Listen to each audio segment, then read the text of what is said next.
Hello everyone. Last time हमने probability theory series start की थी जिसमें हम सम कॉन्टिन्यूस डिस्ट्रीब्यूशन चैप्टर डिस्कस कर रहे थे। एंड सम कॉन्टिन्यूस डिस्ट्रीब्यूशन में हमने बहुत सारे डिस्ट्रीब्यूशन डिस्कस किए हैं, like exponential distribution, uniform distribution, beta distribution. And next अभी हम ये शुरू किया है normal distribution. Okay, so normal distribution में भी हमने पीडीएफ निकाल लिया था एंड हमने मोमेंट जनरेटिंग फंक्शन निकाल लिया था। ठीक है, सो हमारा मोमेंट जनरेटिंग फंक्शन हमने कल सॉल्व किया था, वो इसके बराबर आता है। ठीक है, सो फॉर नाउ जो अब हम निकालने जा रहे हैं, mean and variance of normal distribution are this.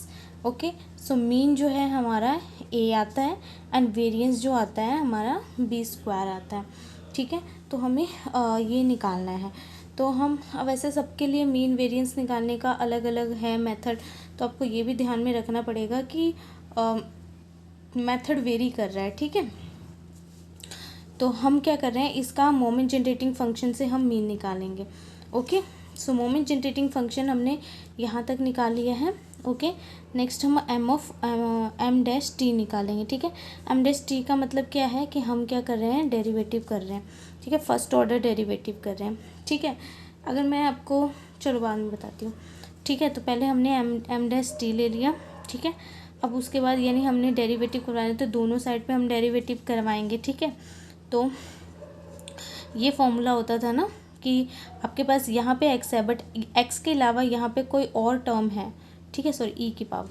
ठीक है, ई की पावर यहाँ पे एक्स के अलावा समथिंग कुछ भी है। ठीक है, तो हम इसका कैसे करते थे डेरिवेटिव, ये टर्म एज इट इज़ रहने देते थे और जो भी इसकी पावर होती थी, एक्स की जो भी पावर होती थी, हम उसका दोबारा डेरिवेटिव करते थे। ठीक है, कंडीशन ये है कि ये और ये बिल्कुल डिफरेंट है। ठीक है, तो ये है। तो उसी तरीके से अब यहाँ पे देखो, हमारा जो वेरिएबल है ये टी है ना, तो यहाँ पे with respect to T derivative होगा। ठीक है, तो हम कैसे करेंगे, इसका डेरिवेटिव कैसे होगा, तो ये जो है यानी हम विद रिस्पेक्ट टू टी करेंगे क्योंकि इधर हमारे फंक्शन में टी है। ठीक है, तो आप चलो ऐसे लिख लो कि आप इसका डेरिवेटिव करने जा रहे हो। ठीक है, तो plus half and B square and T square. ठीक है, ओके, नेक्स्ट क्या होगा हमारे पास, हम इसका डेरिवेटिव कैसे करते हैं, जैसे अभी हमने किया कि ई की पावर जो है वो सेम ऐसे ही आ जाएगी। ठीक है, ये सेम आ जाएगी ऐसे, half B square and T square. उसके बाद हम क्या करवाते हैं, डेरिवेटिव करवाते हैं। ठीक है, किसका, जो भी इसकी पावर में होता है उसका डेरिवेटिव करवाते हैं। तो यहाँ पे पावर में ये है, प्लस में half B square and T square, ये आ गया। ठीक है, उसके बाद हम क्या करते हैं, अब देखो ये पूरी टर्म किससे मैच खा रही है, ये एम ऑफ टी है ना, तो हम इसकी जगह पे क्या लिख सकते हैं, एम ऑफ टी लिख सकते हैं। ठीक है, अब हम डेरिवेटिव करवा लेते हैं। देखो इसका derivative with respect to this करवाओगे, टी है ना, तो ओनली ए बचेगा हमारे पास यहाँ पे।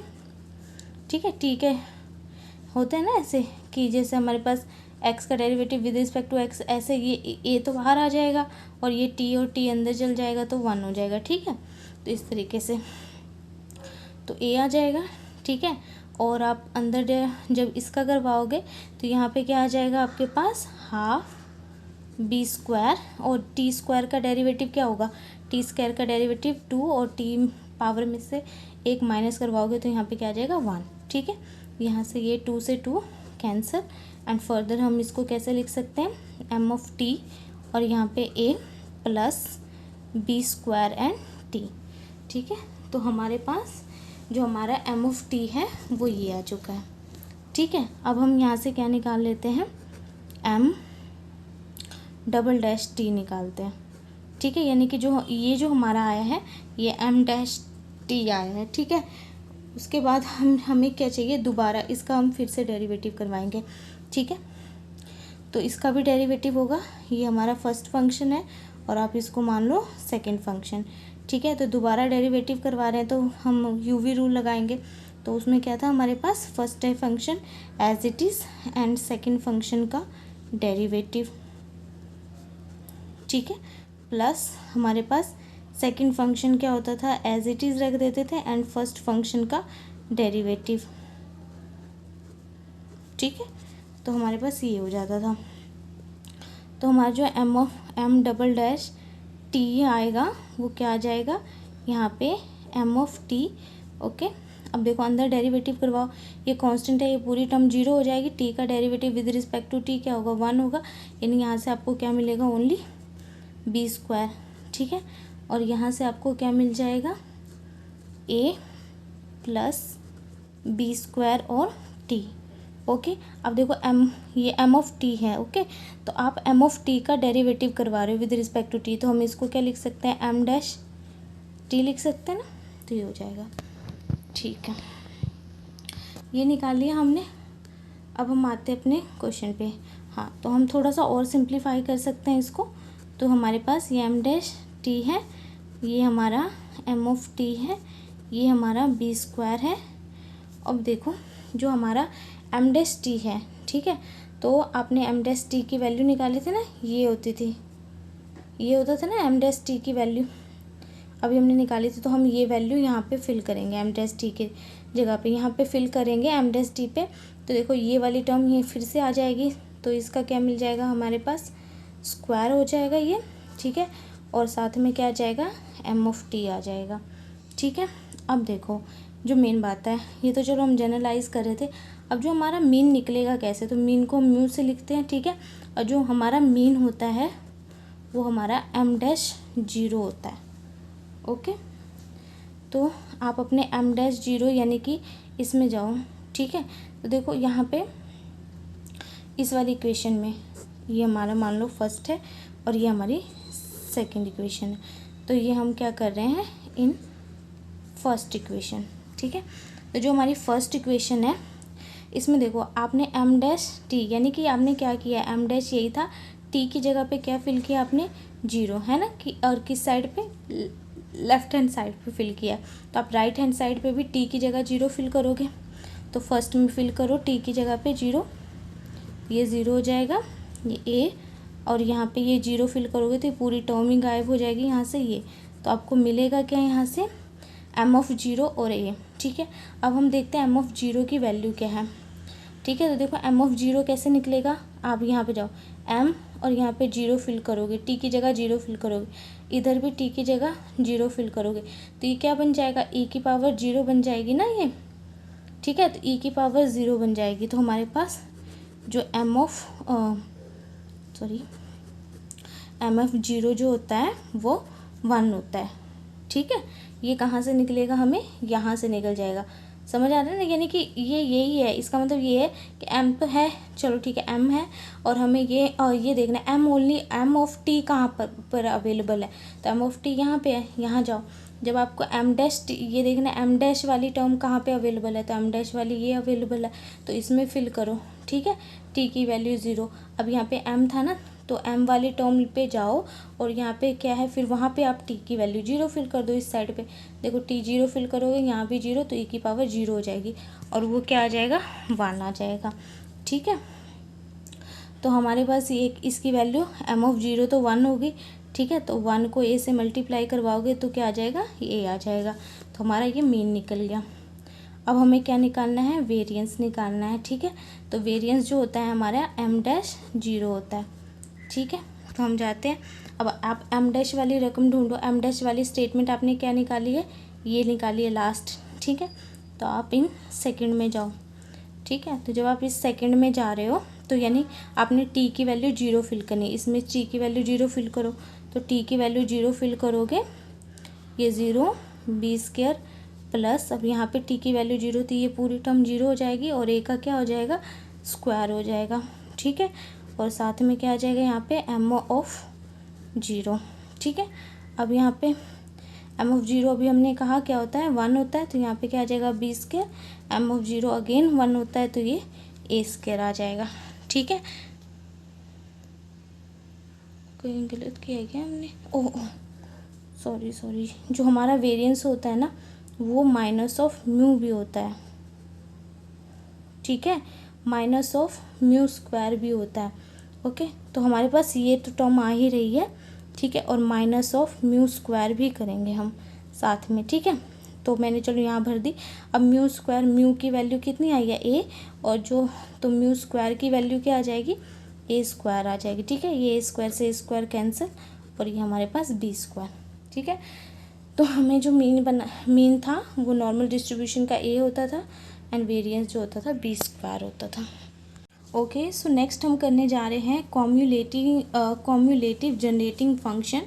ठीक है, तो कॉम्युलेटिव जनरेटिंग फंक्शन हमने पहले भी प्रूव किया है। ये क्या होता था, के ऑफ टी होता था। ठीक है, और इसको हम सॉल्व कैसे करते थे, log of M of T. ठीक है, बस आपको इतना ही ध्यान में रखना है, उसके बाद हम सारा सिंप्लीफिकेशन खुद से करेंगे। ठीक है, तो हमने ये लॉग ले लिया, और ये moment generating function normal distribution का हमें पता है, हम क्या होता है वो ए होता है। ठीक है, प्लस में हाफ होता है एंड बी स्क्वायर और टी स्क्वायर होता है। ठीक है, ये होता है। अब उसके बाद हमें पता है कि जैसे मान लो यहाँ पे लॉग है, ठीक है, और उसकी पावर ए, मतलब कोई भी टर्म है उसकी पावर समथिंग हो, तो हम क्या कर देते हैं, ए आगे आ जाता है और ये लॉग एक्स हो जाता है। ठीक है, तो सेम ऐसे ही है, लॉग है, कोई टर्म है और उसकी समथिंग पावर है, तो इस पावर को आप आगे ले आओ। ठीक है, तो ये क्या बन जाएगा, 80 प्लस में half B square and T square. Okay, और साथ में क्या आ जाएगा हमारे पास, log of e. Log of e क्या होता है हमारे पास, 1 होता है, तो ये क्या आ जाएगा 80 प्लस में half B square and T square. Okay, तो यहाँ तक आ जाएगा। उसके बाद देखो हम इसको ना थोड़ा सा जनरलाइज करते हैं, तो हम जनरलाइज, ये हमारा ना के टी आ रहा है। ठीक है, तो हम इसको ना किस फॉर्म में लिख सकते हैं, तो हम क्या कर सकते हैं इसको, देखो ए है, टी और टी है, टी की पावर क्या है यहाँ पे 1 है ना, तो आप सिंपली 1 लिख सकते हो, और यहाँ पे क्या कर सकते हैं 1 का फैक्टोरियल। कोई फ़र्क पड़ेगा, जब आप इसको सॉल्व करोगे ना दोबारा से यही बन जाएगा। ठीक है, तो हम इसको एक अलग वे में लिख रहे हैं। ठीक है, ताकि इससे हमारा क्वेश्चन आसान हो जाए। ठीक है, सॉरी ये ऐसे नहीं, ये हमारा मान लो बी स्क्वायर ले लिया हमने यहाँ से, यहाँ पे टी स्क्वायर ले लिया, और ये जो 2 है 2 का फैक्टोरियल ले लिया। ठीक है, कोई फ़र्क नहीं पड़ेगा। ठीक है, ये जो टर्म है वो ऐसे ही रह जाएगी। अगेन हम क्या, और बाकी की टर्म क्या है, मिसिंग है, तो हम अगर बनानी भी है तो हम क्या कर सकते हैं, यहाँ पे 0 ले सकते हैं। ठीक है, टी की पावर 3 और 3 का फैक्टोरियल। अगर आगे की टर्म अगर होती तो वो ऐसी कुछ होती, बट वो अवेलेबल नहीं है ना, तो देखो ये 0 इसके साथ मल्टीप्लाई होगा तो 0 ही बन जाएगा, यानी लास्ट में हमें बस यही मिलेगा। ठीक है, तो हम इसको बस एक अलग तरीके से लिख रहे हैं, तो 0 टी की पावर 4 एंड 4 फैक्टोरियल।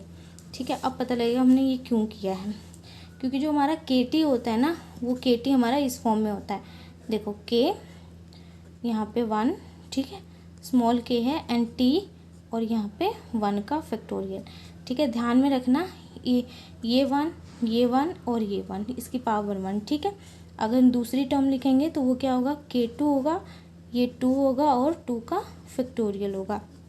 तीसरा लिखेंगे K3 होगा, 3 होगा और ये 3 का फैक्टोरियल होगा, प्लस में अप टू सोन। और इस साइड पे हमारे पास क्या आ रहा है, ए यहाँ पे, और यहाँ पे T1 और 1 का फैक्टोरियल।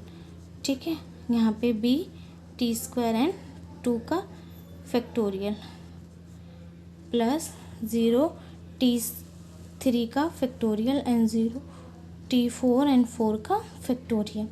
ठीक है, अब आप इनको ना कंपेयर करवाओ। जब आप इनको कंपेयर करवाते हो, देखो इधर T1 है, ये T1 है।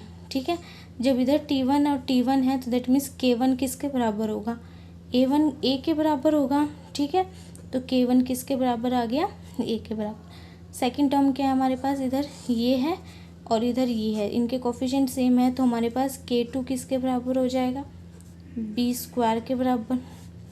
सेम हमारा K3 किसके बराबर हो जाएगा, 0 के बराबर। एंड हमारा जो K4 अगर होता तो हमारा वो भी किसके बराबर होता, 0 के बराबर। अप टू सोन हम चाहें तो निकाल सकते हैं यहाँ से। ठीक है, तो ये हमारा क्या आ गया, कॉम्युलेटिव जनरेटिंग फंक्शन। ओके, तो नेक्स्ट है हमारा skewness and kurtosis of normal distribution. देखो जो अगेन जो हमारा स्क्यूनेस हमने एक में किसी में निकाला थी, एक्सपोनेंशियल में निकाला था, जो स्क्यूनेस आता है वो 0 आता है, जो क्वार्टियस होता है वो हमारा क्या आता है, 3 आता है। तो हमें ये प्रूव करना है। ठीक है, तो जो स्क्यूनेस होता है उसको हम बीटा 1 से और कर्टियस को बीटा 2 से लिखते हैं। इसका फॉर्मूला ये होता है, इसका ये होता है, ठीक है।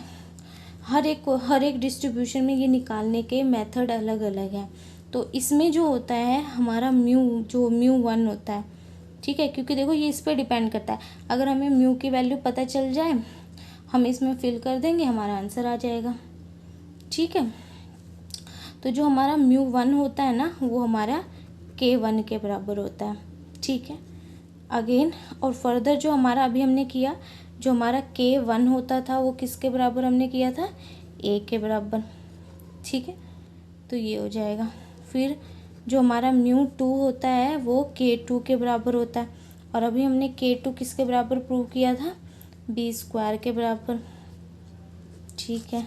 फिर उसके बाद जो हमारा म्यू 3 होता है वो K3 के बराबर होता है, और K3 हमने प्रूव किया था वो क्या होता है, 0 होता है, ठीक है। अब उसके बाद देखो यहाँ तक तो चलो ठीक है।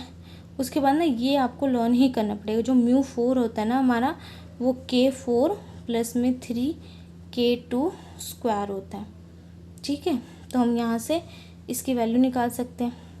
अब देखो हमने K4 यहाँ से निकाला था, वो क्या आया था, 0 आया था, प्लस 3, और जो K2 अभी हमने निकाला था वो क्या था, B का स्क्वायर था, और फिर से इसका स्क्वायर हो रहा है। तो हमारे पास क्या हो जाएगा, B की पावर 4।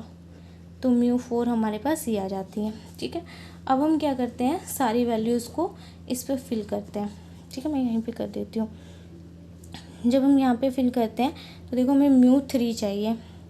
म्यू 3 हमारा क्या रखा है, 0 का स्क्वायर एंड म्यू 2।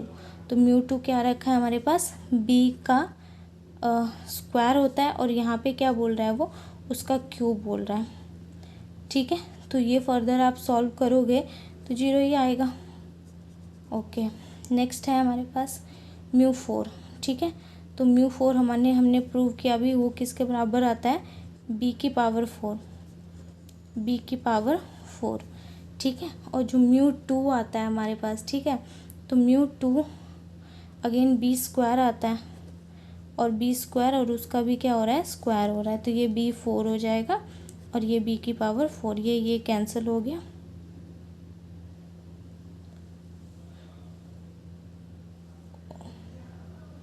म्यू 4 मैंने गलत किया, अरे मैंने यहाँ पे 3 लिखना भूल गई, ये 3 है, ठीक है। तो यहाँ पे 3 है, B4 से B4 क्या हो गया, कैंसिल हो गया, और यहाँ पे क्या बच गया आपके पास, 3। तो आ गया ना हमारे पास जो स्क्यूनेस है वो 0, एंड कर्टियस जो है हमारे पास क्या आ गया, 3 आ गया।